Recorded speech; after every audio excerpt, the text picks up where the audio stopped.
Ezen a világon minden valaki vagy valami másért él. Nem arra születtünk, hogy önmagunkat tápláljuk. A kenyér talán a legjobb jelképe az önátadásnak. Vajon mit rejt magában egy cipó? A tüzet, amelyben kisült, de a lisztet is, amely átadta magát a víznek és a kovásznak, hogy masszaként kenyérré dagadjon. A malmot is, ahol összetörték, és lisztté váltak a szemek. De a kenyérben ott rejtőznek a búzamagok is. Egyszer odaadták magukat a földnek, hogy kalásszá legyenek. De benne láthatjuk a kaszát is, amely levágta egykor a búzaszárát, hogy kipörögjenek a szemek otthonukból.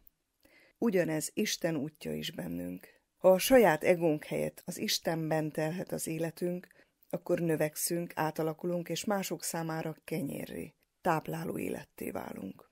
A kenyérben ott van az élet 1000 izzadságcseppje. Belesültek a nap sugarai is. Benne láthatjuk az éhező embert, de a dolgos ember minden mozdulatát is.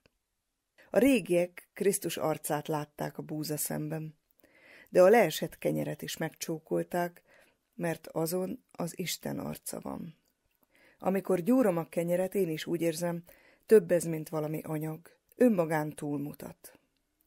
Kegyelem kenyér. Valójában minden étel, amit a szánkhoz emelünk, kegyelem. Egyetlen tál ételen, akár 1000 ember is dolgozott. Egy hosszú sor, rengeteg ember munkája után valaki ételt tett a tányérunkra. Ma a világ egyik fele turkál az ételben, és kidobja, a másik fele pedig nem talál magának eledelt. Fájdalmas kenyértörés ez. Mi felénk mindenfélét összeeszünk, mintha az étkezés lenne az élet célja. Pedig nem azért élünk, hogy együnk, hanem azért eszünk, hogy éljünk.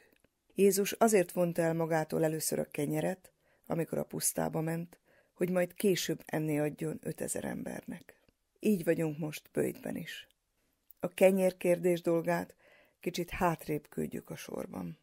Ezzel a mozdulattal Isten válik a mi igazi kenyerünké, mivel ő mindent átalakít. Krisztus kenyérteste, bennünk életre kelve, folyamatosan táplálhatja, éltetheti ezt a világot. Ez az élet kenyere.